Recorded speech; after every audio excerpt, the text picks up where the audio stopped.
আসসালামু আলাইকুম viewers, লিয়ানাস blog চ্যানেলে তোমাদের আরও একবার স্বাগত জানাই।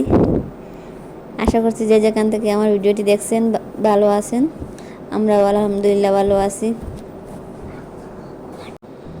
তো প্রতিদিনের কমন রিকোয়েস্ট হচ্ছে একটা লাইক দিয়ে ভিডিওটা ফুল ওয়াচ দেবেন প্লিজ।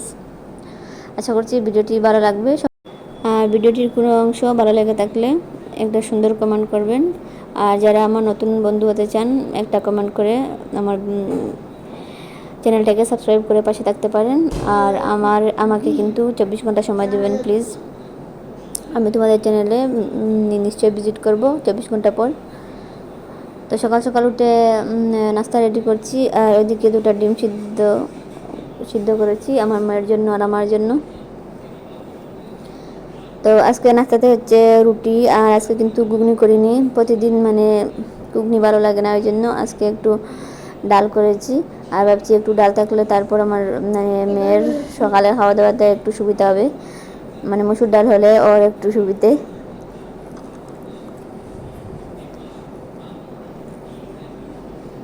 তো ভাবছিলাম আর একটু মানে ভেজা ভেজা থাকতে, মাখো মাখো অবস্থায় থাকতে আগুনটা অফ করব। তো ডালটা বেশ শুকিয়ে গেছে।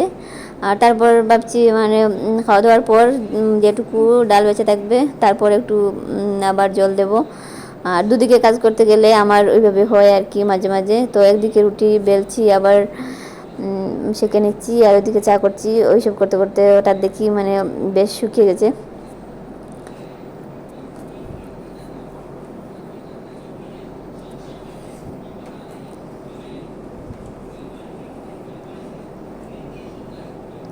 তো রান্নাঘরটা মোটামুটি পরিষ্কার করে আমি চা নাস্তা করেছিলাম। তো তারপর আবার দেখি মানে একটু নোংরা হয়ে গেছে। তো ভাবছি রান্না বসাবো, এই জন্য আবার একটু পরিষ্কার করে নিই।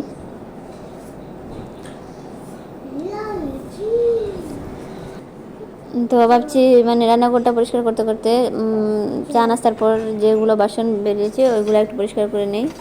আর কয়েকদিন থেকে হচ্ছে কি মানে কোনো কিছু করতেই ভালো লাগে না, আমার মেয়েটা অসুস্থ বলে। তো বাচ্চারা অসুস্থ থাকলে মানে কোনো কাজে বা কোনো কিছুতেই মন বসে না। আর অনেক দিন ধরে কিন্তু আমার মেয়ের খাওয়া দাওয়াটা একটু মানে কমে গেছে একটু। কি বলছি, পুরো মানে খাওয়া দাওয়া মানে খাওয়ার যে রুচিটা ছিল ওটা পুরো নষ্ট হয়ে গেছে। ওই জন্য অসুস্থ হওয়ার কারণ, কোনো কিছু মানে খেতে চাইছে না। ভাবছি ডাক্তার দেখাবো। আর এই করতে করতে আবার মানে জ্বর এসে গেছে। তো যেহেতু দুর্বল হয়েছে ওই জন্য খাওয়া দাওয়া ঠিকঠাক হচ্ছে না, ওই জন্য হয়তো জ্বরটা এসেছে। আর জ্বর এসেছে তাও এমন জ্বরে এসেছে মানে কোনো অ্যান্টিবায়োটিকে কাজ করছে না, ওই অবস্থা আর কি। তো দুবার চেঞ্জ করেছি ওষুধ, তারপরও মানে এখনও 100% সুস্থ হয়নি। তো সবার কাছে মানে দোয়া চাচ্ছি, আমার মেয়ের জন্য দোয়া করো যাতে আমার মেয়ে খুব তাড়াতাড়ি সুস্থ হয়ে যায়। আর আমার মেয়েটা অসুস্থ হয় মানে আমার একটু ঝামেলা বেশি হয়ে গেছে।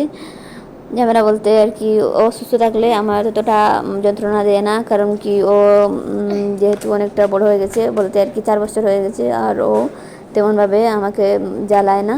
তো স্কুলে গেলে আমার সাথেই থাকে, ক্লাসে বসে। বাড়িতেই ততটা মানে অসুবিধা হয় না ওকে নিয়ে কাজকর্ম করতে। আর এখন হচ্ছে কি জ্বর হয়, ও আমার সাথেও স্কুলে যাচ্ছে না। আর আমি ওকে রেখে গেলেও মানে ভালো লাগে না স্কুলে যাওয়ার পর, মানে কেমন লাগে আর কি, আমার মেয়ে কী করছে না করছে ওই নিয়ে একটা টেনশন। আর যেহেতু ডিউটিটা না করলেও হবে না, তো সব কিছু নিয়ে অনেক সমস্যার মাঝে আছি কয়েকদিন ধরে। আর কথা বলতে বলতে আমার রান্নাঘরটা প্রায় পরিষ্কার করা হয়ে গেছে। আর ওইখানে হচ্ছে কি আমি কাপড়টা একটু ভিজিয়ে রাখছি।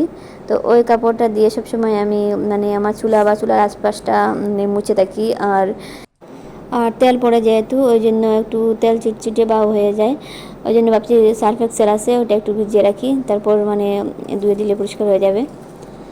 তো রান্নাঘরটা পরিষ্কার করে আমি রান্না বসিয়ে দিচ্ছি, ওইদিকে ভাত রান্না করছি। আর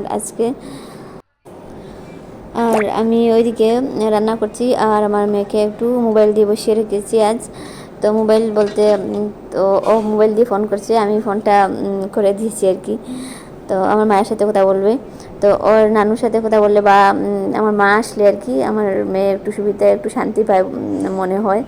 তো জ্বর আসলে বা অসুস্থ হলেই ফোন করে, তো আমাকে বলে আমাকে ফোন করে দাও মা, আমি নানুকে বলবো আসার জন্য। তো ওই দিন আমার মেয়েকে দেখতে এসেছেন মা, আর তারপর আসার পর আমি বললাম যেন যে আমার শাকটা কেটে দিতে, আর উনি বসে ওইখানে শাক কাটছেন।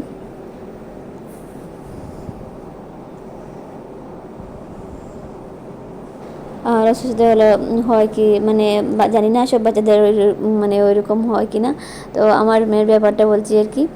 তো ওর পাশে সব সময় কেউ না কেউ থাকতে হবে, ওর ওইটাই আবদার, মানে আমার পাশে বসো, ও শুয়ে থাকবে, তেমন কোনো যন্ত্রণা দেবে না, তারপরে মানে ওর পাশে থাকতে হবে। তো যেহেতু মা এসেছেন, তো আমি একটু ফ্রি হয়েছি, আর ভাবছি মানে ওকে একটু ফল কেটে দিলে হয়তো খাবে, কিন্তু কোনোটাও হয়নি।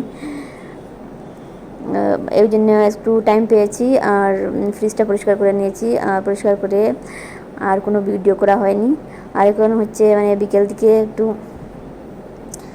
ভিডিও তোলা, ওইখানে রান্না করব কচুরলতি আর মাছ রান্না করব, ওইটাই একটু শেয়ার করছি।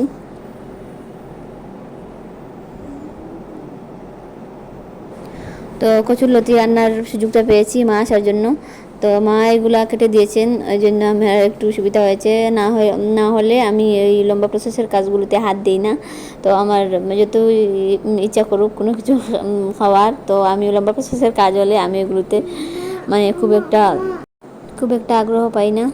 আর কয়েকদিন ধরে মানে আমি সব দিক দিয়ে আমি আগের ভিডিওতে বলেছি যে সময়টুকু দিতে পারছি না, আর ভিডিওটা জোর করে করা হচ্ছে, কারণ মানে সব দিকে দেখছি আমি অনেকটা পিছিয়ে পড়েছি ইউটিউব থেকে, আর ভাবছি যে রেগুলারিটি মেনটেন করি, ওইটাও নষ্ট করতে চাই না আর কি। মোটামুটিভাবে একটু কষ্ট হলেও ভিডিও আপলোড দিচ্ছি। তো আমার মনে হচ্ছে 2-1 দিনের মধ্যে ইনশাআল্লাহ আমার মেয়ে পুরো সুস্থ হয়ে যাবে, আর তারপর আমি মানে আগের রুটিনে চলে আসতে পারবো, আর মানে সবার জন্য যে টাইমটুকু আগে দিতাম ওইটুকু হয়তো পারবো ইনশাআল্লাহ।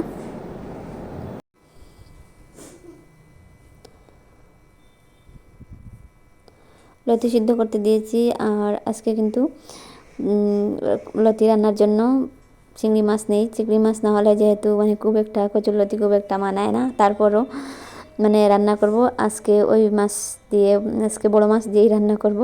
তো যে কোনো ধরনের মাছ হোক, কোনো মানে চিংড়ি মাছের মতো আর কচুরলতি কোনো কিছুতেই তেমনভাবে মানায় না। তো আজকে যেহেতু চিংড়ি মাছ নেই, তারপর কী করবো ভাবতে ভাবতে মানে হঠাৎ মনে হলো যেটা করে আছে ওইটা দিয়েই রান্নাটা করি।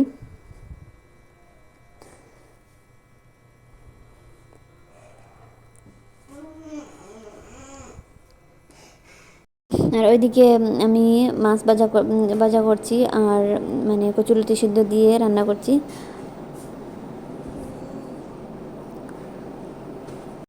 আর সেদ্ধ দেওয়ার সময় মানে হঠাৎ মনে হলো মানে কোনো মানে লতি আবার বেশি বড় বড় থাকলে আমার একটু মানে সন্দেহ হয় যে গলা চুলকাবে হয়তো, তো আমি একটু টক পাতা দিয়ে দিয়েছি, ওই জন্য একটু মানে পাতা পাতা টাইপের দেখা যাচ্ছে।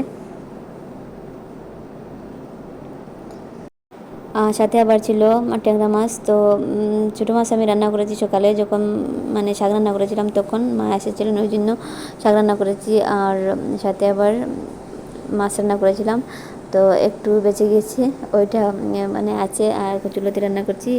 তো এই পর্যন্ত ছিল আজকের ভিডিওটি। এতক্ষণ আমার সাথে ধৈর্য নিয়ে থাকার জন্য তোমাদের অসংখ্য ধন্যবাদ।